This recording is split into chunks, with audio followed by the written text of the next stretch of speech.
llamamos Fe de Ratas.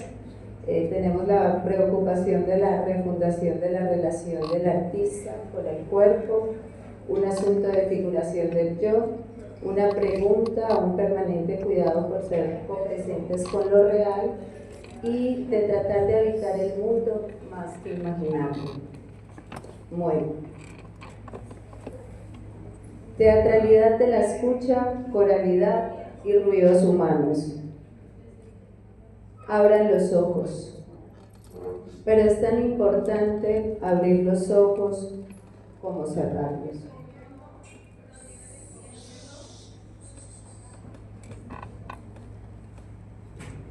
Y hacerlos vivir adentro, memorizarla emocionalmente. Les invitamos a cerrar los ojos.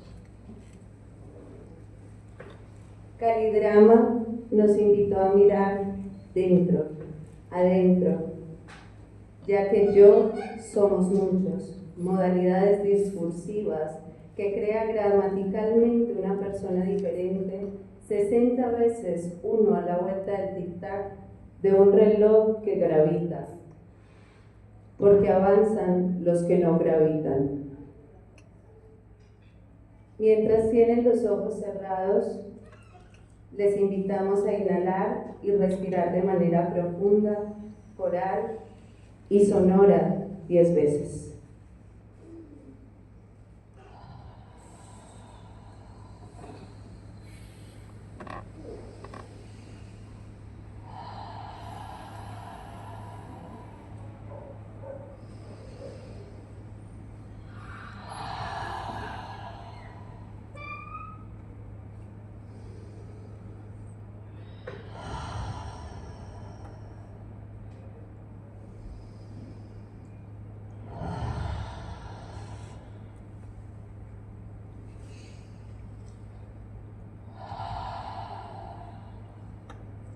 Nunca se abandona la poesía, ni en un parque, ni en la vida.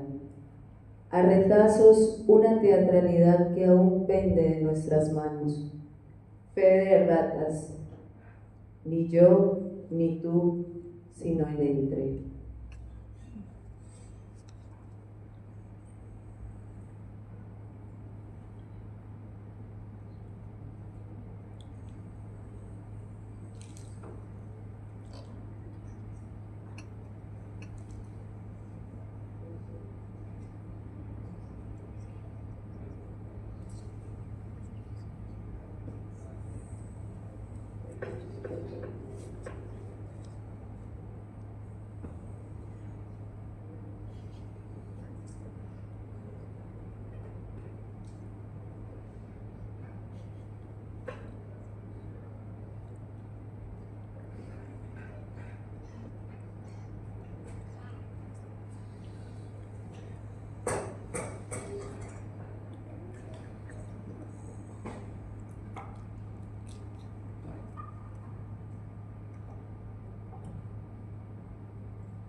Convierte silencios, pausas en acciones físicas, la palabra vibración en el cuerpo como factor de teatralidad, mundo que no termina, convivio entre creadores, creadoras epígonos y espectadores, espectadoras de estas tantas palabras. Gracias. Calidrama. Las formas son fuerzas que al reflexionarnos sobre los modos de un material dramatúrgico permiten una serie de tensiones que son fértiles como espacio bioemergente de paisajismos académicos, que al sistematizarnos por medio de este tipo de encuentros, autorreferenciarnos en nuestras investigaciones, creaciones, como la de nuestra compañía Objeto, construcciones que hemos confeccionado y convierten nuestro juguetero de búsqueda en vectores de fuerza que en la toma y convivio espectatorial de conciencia provocará unos módulos, grafos creativos de cuerpos de tela, ontología de la piel entre figuratividad y abstracción, pudiendo primero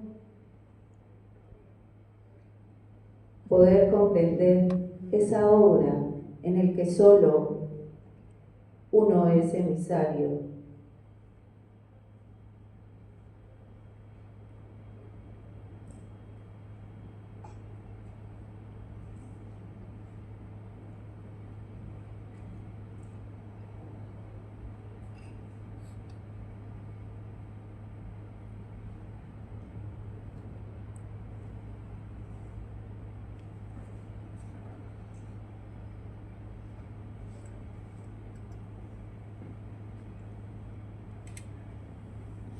¿Por qué abrieron los ojos?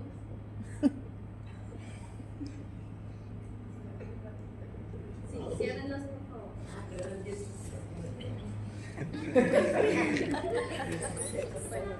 Cerremos los ojos.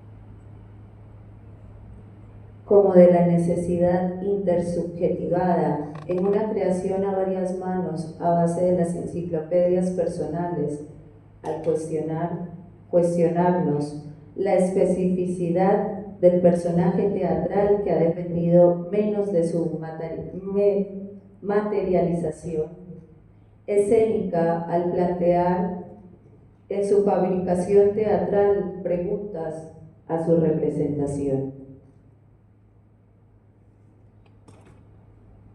La acotación decía que los versos liberan a las cosas.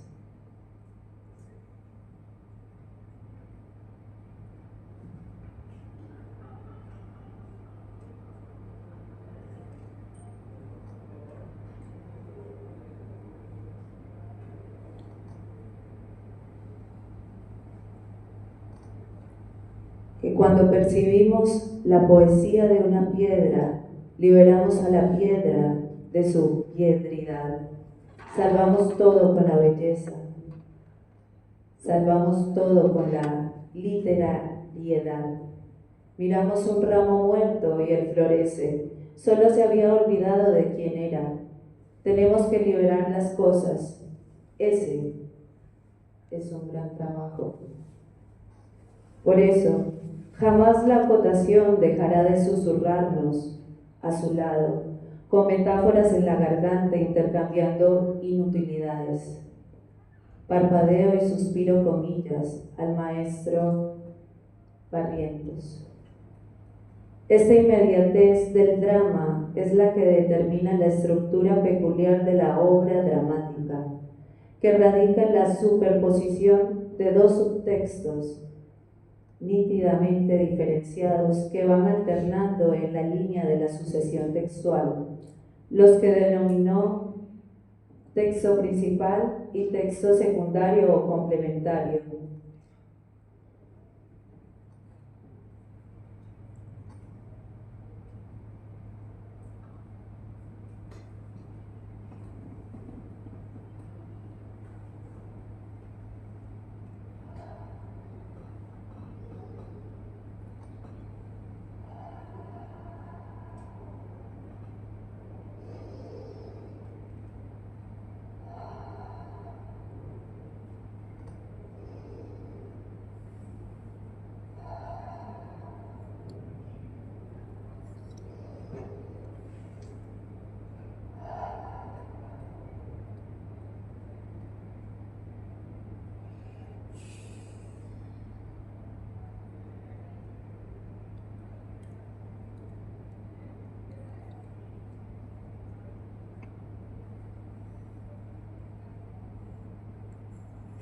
denominaciones a las que estorba solo el matiz jerárquico, discutible, y que en español deberíamos seguir llamando simple y exactamente descriptivamente diálogo y acotación.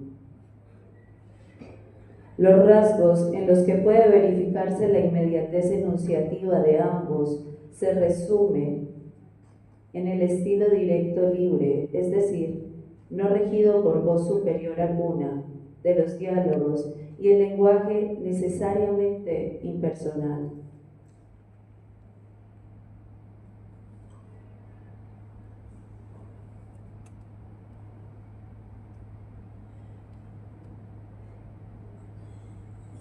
De las acotaciones, que excluye el uso de la primera y segunda persona gramatical. Común a los dos subtextos es pues el carácter objetivo de la enunciación. El primer rasgo distintivo de la escritura teatral es el no ser nunca subjetiva, pero no. Cuando traicionando ese nunca, cierro comillas, considera al autor el sujeto de la enunciación de las acotaciones. Sí, como dice antes, la clave de la distinción lingüística entre los dos componentes está en la pregunta: ¿quién habla en el texto de teatro? La respuesta podría ser clarísima. Directamente cada personaje en el diálogo y nadie, sí, nadie, en las acotaciones. Pues sí, en nuestra textualidad realmente hablara el biautor.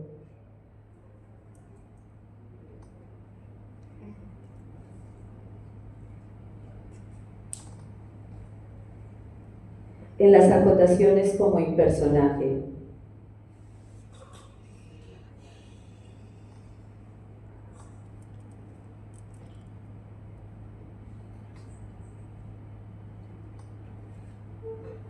El sujeto del drama moderno se proyecta a la más grande distancia posible de sí mismo, es decir, en la nada, en la ausencia de sí para sí.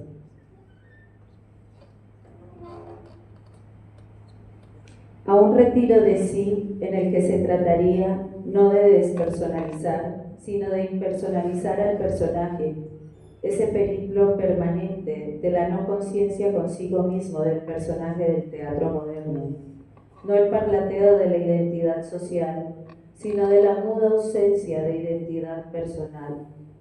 Esta ausencia que nos recuerda que es la característica de toda persona en el mundo.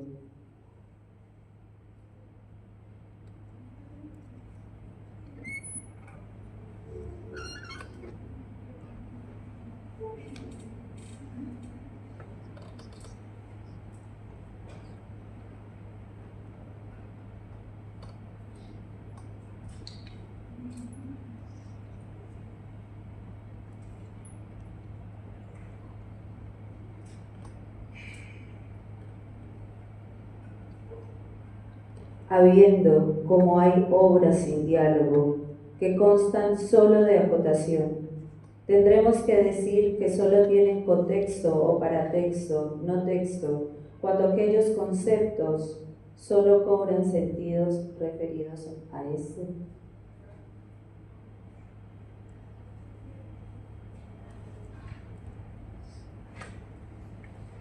La exploración en la pérdida del soporte de la mismidad. Aparece el vestuario en personaje, el sentido de cambiar de identidad de un lugar, cuerpo. En este caso, la traslación se hace de manera híbrida en un mismo cuerpo.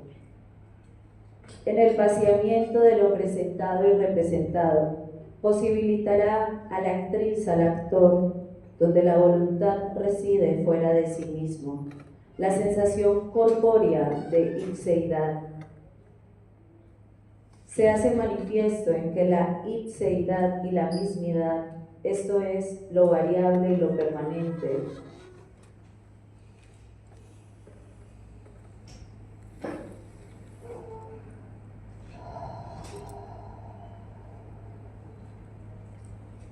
del ser humano.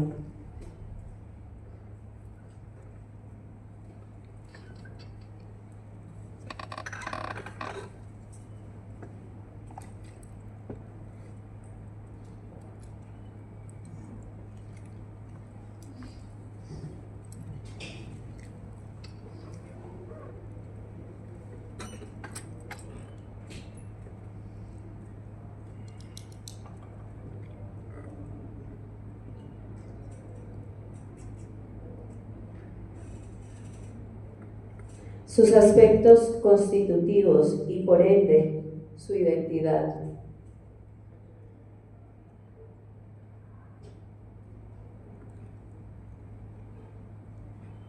En donde plantea la necesidad de su dialéctica en concordancia y discordancia del personaje, dialéctica entre lo idem y de lo ipse, con el objeto, vestuario y personaje en el terreno misterioso del teatro de objetos.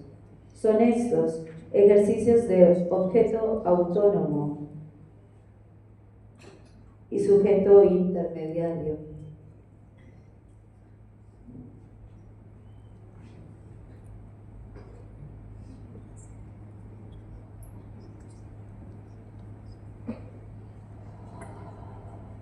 Sobre la cosa en sí, el objeto, el otro como constitutivo. Ante este juego de paradojas sobre el adentro y el afuera del sujeto y el objeto, resulta esclarecedor el término extimidad en la pregunta de exploración para el objetante, en paradoja de la representación, que por una parte señala lo ausente, pero a la vez necesita constituirse en formas, sistemas, y estableciendo posibilidades de un sentido relacionándose en un transcurrir de un tiempo corto. En esta relación de entre procede un amplio marco de variabilidad relacional, recíproca, superpuesta y a veces difusa, sobre todo cuando estos límites corporales se empiezan a confundir, a fundir y ya no están distinguidos claramente, componiendo un tercer cuerpo híbrido que lo denominaríamos como identidad narrativa, que surge en la dialéctica entre la mismidad y la ipseidad para establecer un puente intermedio entre ambas. La teoría de los conjuntos como ejercicio de multiplicidad y heterogeneidad, principios del rizoma, serán pertinentes al colocar en contraste la dinámica del objeto-figura y también su fondo. El objeto, como figura del cuerpo, actualiza con el cuerpo fondo del objetante,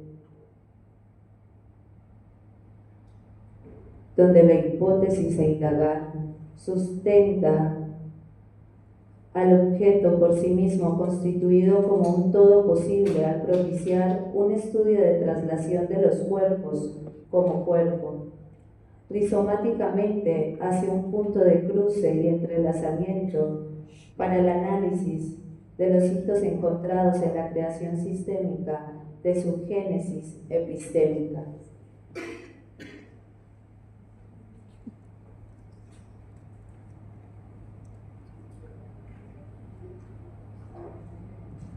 Dos partes diferenciables, A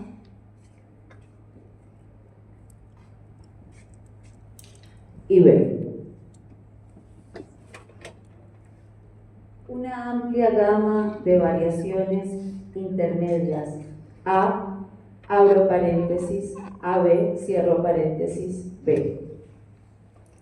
Y una tercera que conforma este cuerpo híbrido, AB.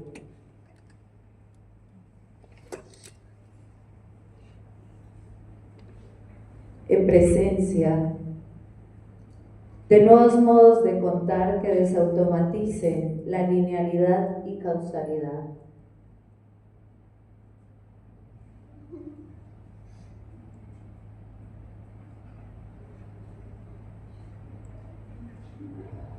surge la preocupación de cómo trabajar un eje narrativo sin que desaparezca la función empática de las neuronas espejos y el que no se desvanezca el reconocimiento de situaciones humanas. Se trata de montar desde la página y escribir desde la escena. Una caja de resonancias. En la búsqueda incesante del modo para establecer la traslación, objeto de la incesante del modo para establecer la investigación-creación en el juego autómata de los cuerpos codificados, por medio de un vestuario físico en relación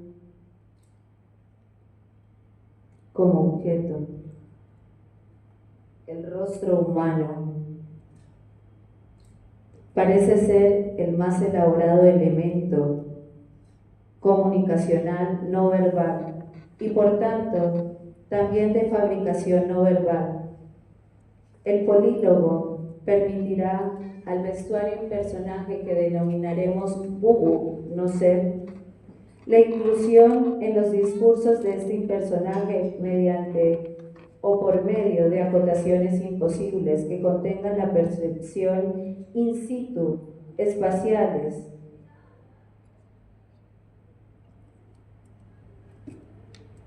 y la narración de conductas físicas propias y ajenas. Gracias.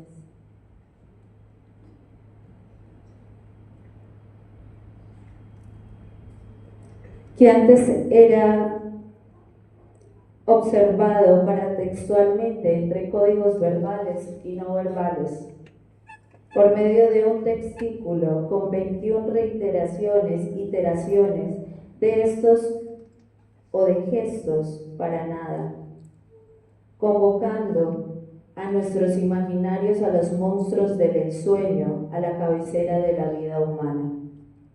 Preguntarnos cuándo se escribe entre lo figurativo y la abstracción la escala humana para el receptor implícito le afecte, empatice.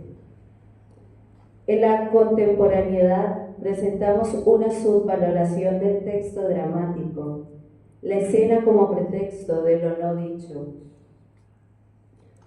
Se debe plantear la trama de lo invisible por medio del concepto predramático, donde el texto teatral cobra sentido, en la posibilidad de juxtaponer de lo textual a lo escénico o como un diagrama escénico para lo textual, es decir, un origen discontinuo de conceptos nutridos en ambos sentidos, con intenciones y realidades, para que adquieran un tono propio.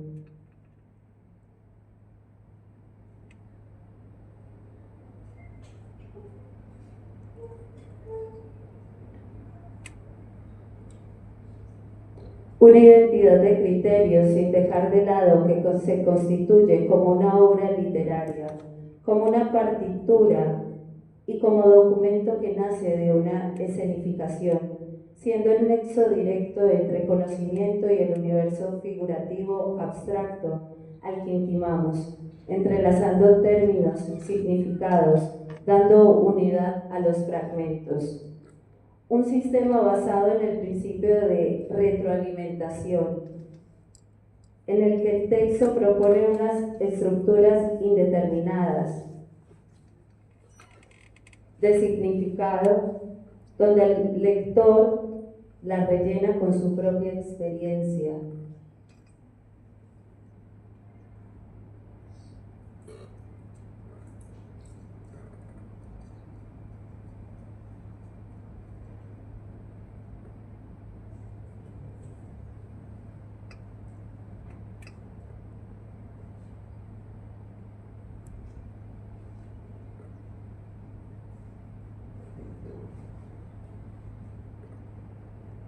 Con sus expectativas.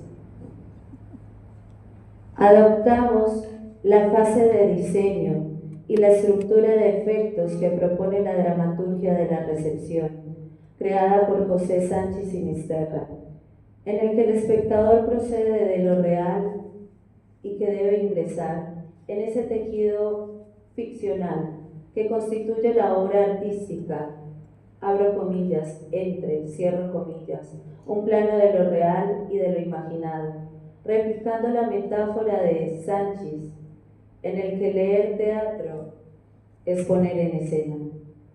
En consecuencia, el lector, lectora de estas tantas palabras se convierte en un director imaginario. Es así, desde un punto de vista diacrónico, de la construcción del texto teatral que se prescindirá de las nociones de planteamiento, nudo y desenlace, siendo muy fértil cuando uno entiende el canon, se somete a él para meterle bombas al observar el principio de causalidad y transgredir para ver si aparece la cara humana. Según su posición, cabe hablar en los dos casos de paratexto preliminar, prólogo, dedicatoria o similares que lo preceden, posliminar, epílogo o asimilados consecuentes, e interliminar, como las notas de pie de página, en la posición más delicada, que exige, por eso, una nítida diferenciación.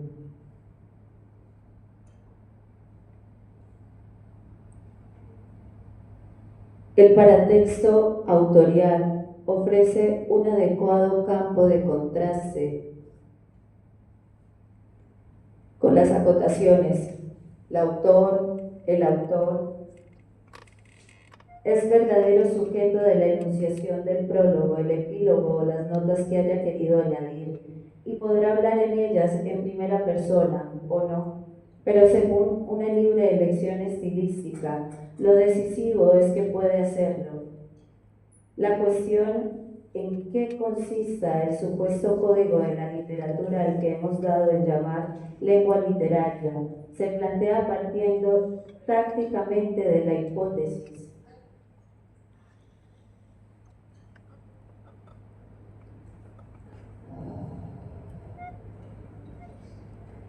de que la literariedad radica, aunque sea parcialmente, en el texto mismo, en la forma en que está compuesto.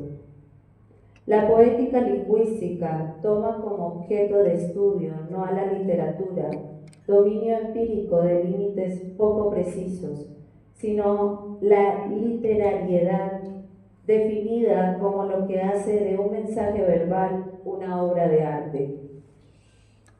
Esto es un texto literario, propiedad que debe permitir diferenciar el arte verbal de las demás artes y sobre todo de las demás clases de prácticas verbales. A partir de la llamada crisis de la literariedad, se descarta, sin embargo, la hipótesis de que la específicamente literario resida exclusivamente en el texto mismo, en su forma, en su lengua. La perspectiva lingüística se abre así, integrándose en ella a otra más comprensiva, la semiótica. Y el estudio del lenguaje literario tiene que plantearse en términos de comunicación y no solo de lengua. Gerard Genet propone los términos de ficción y dicción para denominar los dos criterios constitutivos de la literariedad. La cuestión de qué hace de un mensaje verbal un objeto estético que admite dos respuestas tajantes: el carácter ficticio de su contenido, criterio temático,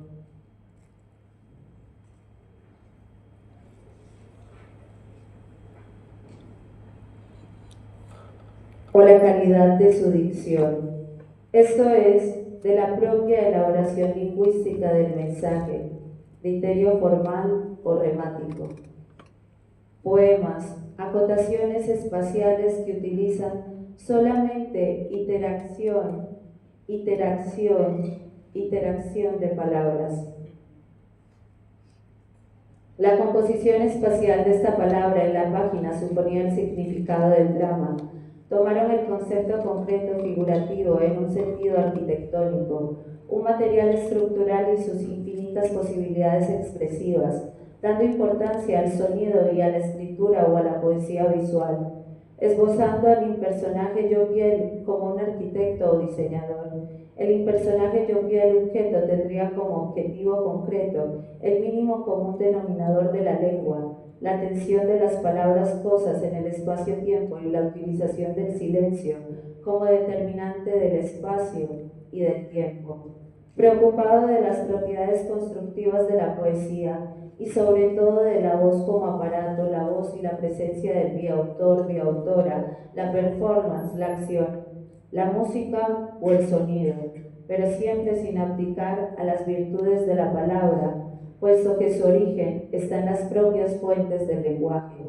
La acotación sonora como finalidad esencial de mostrar con toda su riqueza los recursos lingüísticos mediante un instrumento único, pero polivalente, la boca.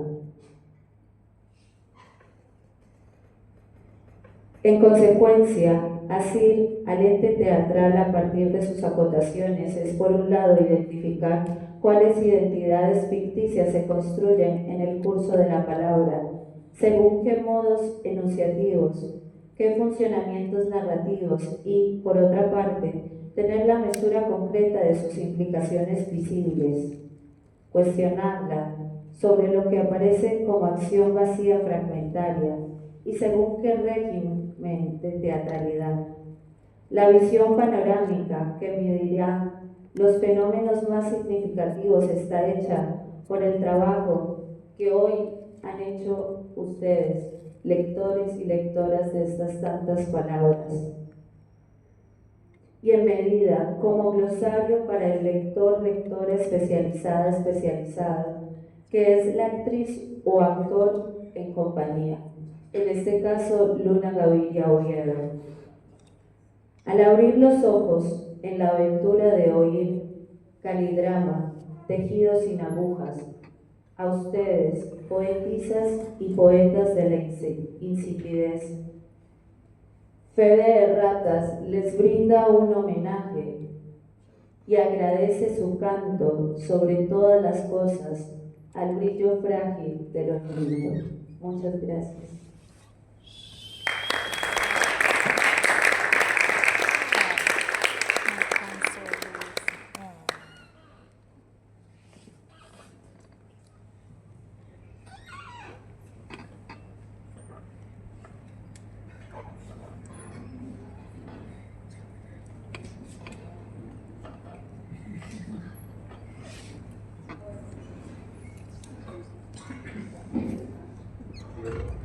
Hola.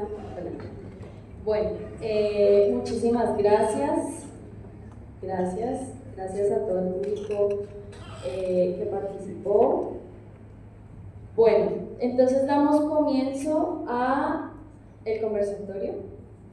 ¿Tienen alguna pregunta, algún comentario, alguna sensación, alguna resonancia?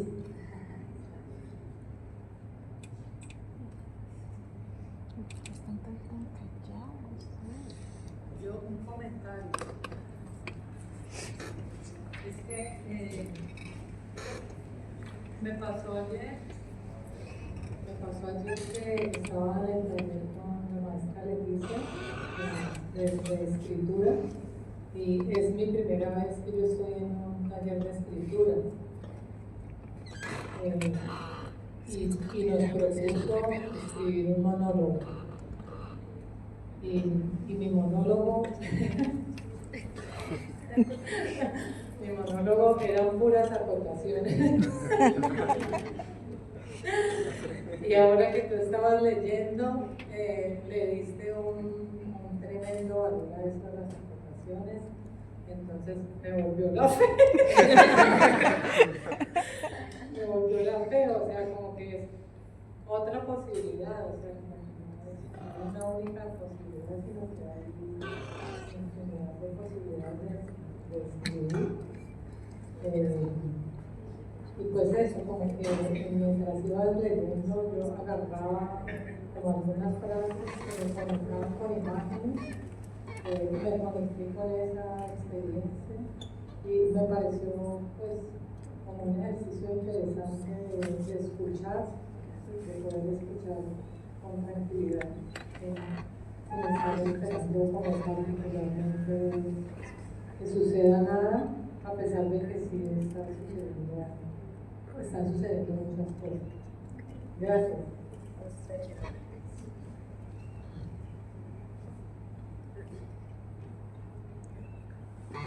Primero la invitada, por supuesto. Gracias. Hola. Yo tuve dificultad de seguir el texto en el sentido de, con esta propuesta que estabas haciendo, de escuchar, ¿sí? Y digamos como que el cerebro, en tratar de llevar la linealidad de lo que estabas diciendo, no sé si era a propósito también, ¿no? Como esta idea de un lenguaje tan elaborado, tan técnico, lo sentí yo así, frente a una acción tan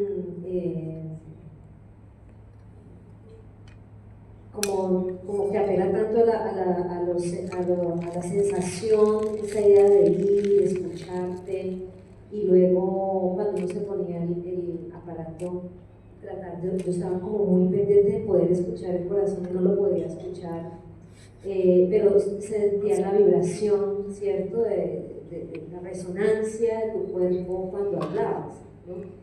Entonces, realmente yo me voy más es como en las sensaciones que me generó y el conflicto que me generó a mí atender al lenguaje, a la parte discursiva tan elaborada en relación a esta acción tan sensorial, ¿cierto? Y ahí yo entré en conflicto. Esa es mi pregunta también, pues tiene que ver un poco como con esta idea también, como este performance aquí que nos estás proponiendo, entre esto que estamos escuchando y esto que estamos haciendo, y escuchar otra cosa, ¿no? En la idea de escuchar el Dios tuyo. Pero no comprendí bien a qué te debo de Si era a responder. propósito. No, si era a propósito, este choque. ¿Está bien o lo debo hacer con el micrófono? Vale. Pues mira, siempre es una mi autoría, ¿cierto? Y ya está tanto en el lectora la decisión de su impulso. Es decir, ahí nos encontramos en las codificaciones que tú realizaste y que es el propósito de la acción, ¿cierto? Una acción vacía, mientras el que acompaña es el que crea y suscita el gesto.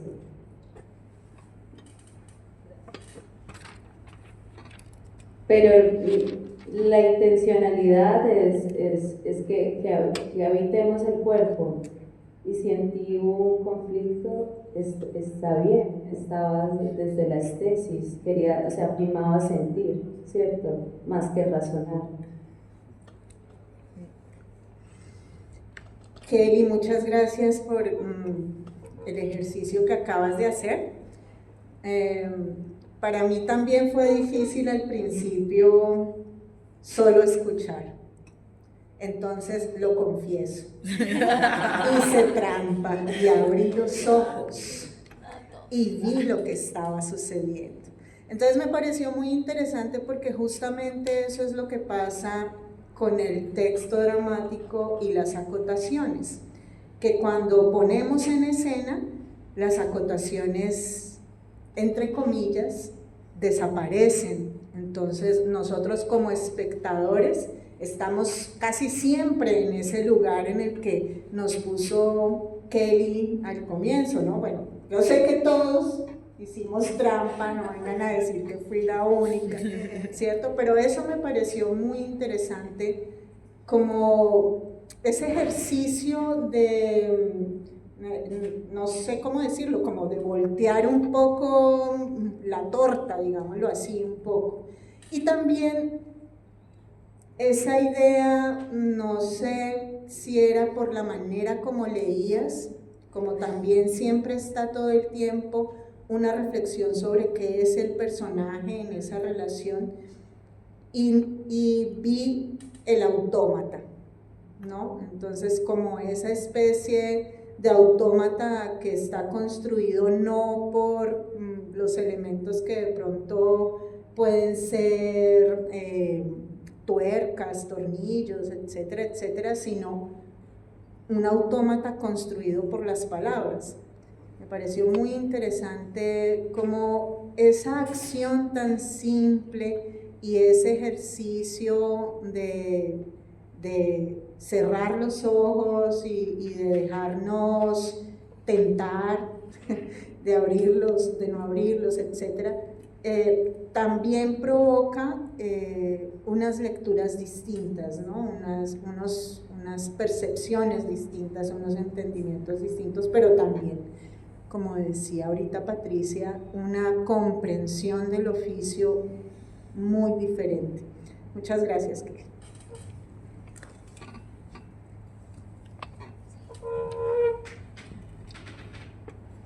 ¿Alguien más?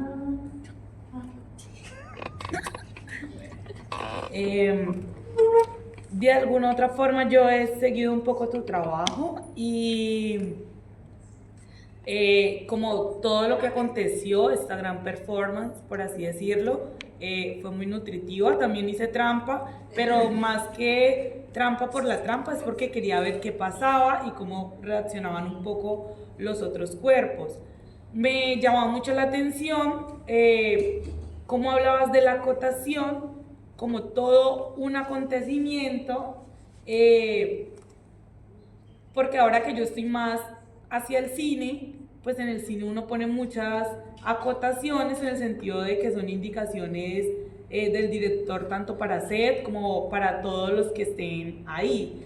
Entonces quisiera saber de dónde nace un poco como esto, porque volver a centrarnos en la acotación, y pensaba mucho en actos sin palabras, como que siempre, yo cuando estaba en la universidad decía como, ay, quiero hacer una obra así, pero llega un momento donde uno mete diálogo, como que ya no sabe qué más hacer, entonces como que de dónde nace esto y por qué ser, no ser.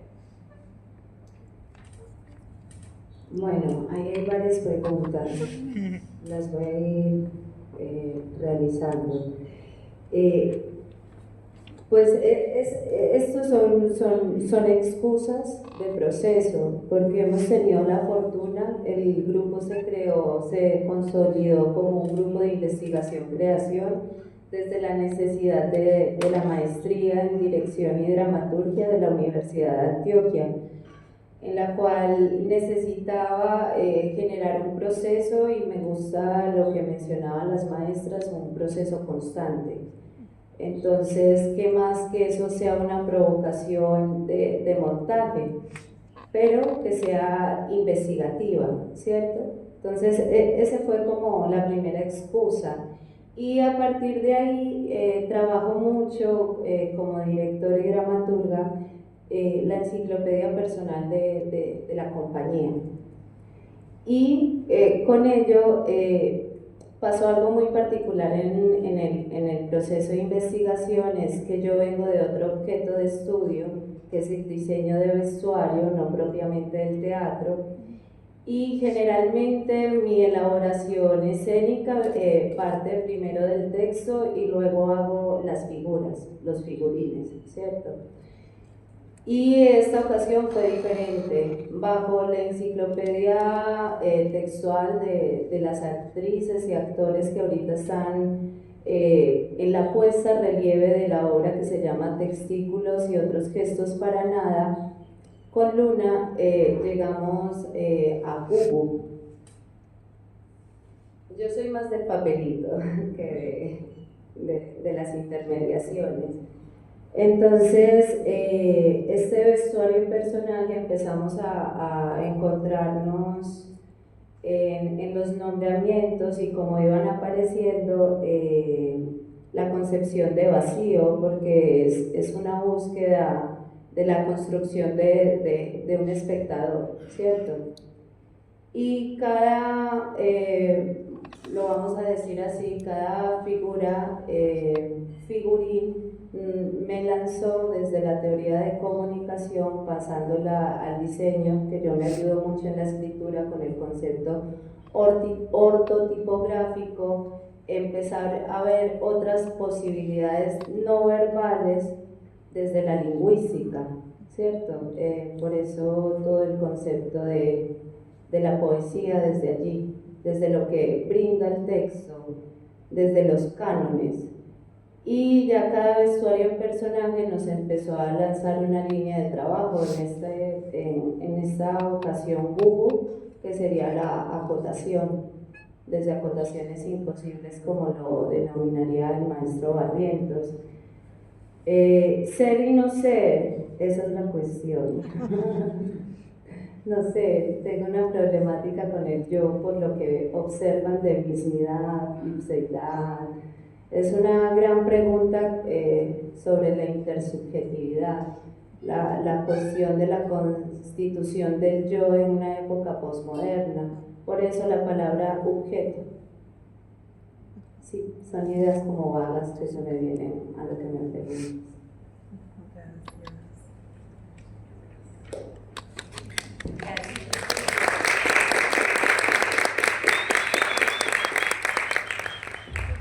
Muchísimas gracias, Kelly. Bueno, muchas gracias. Entonces, culminamos ahí las dos ponencias del día de hoy.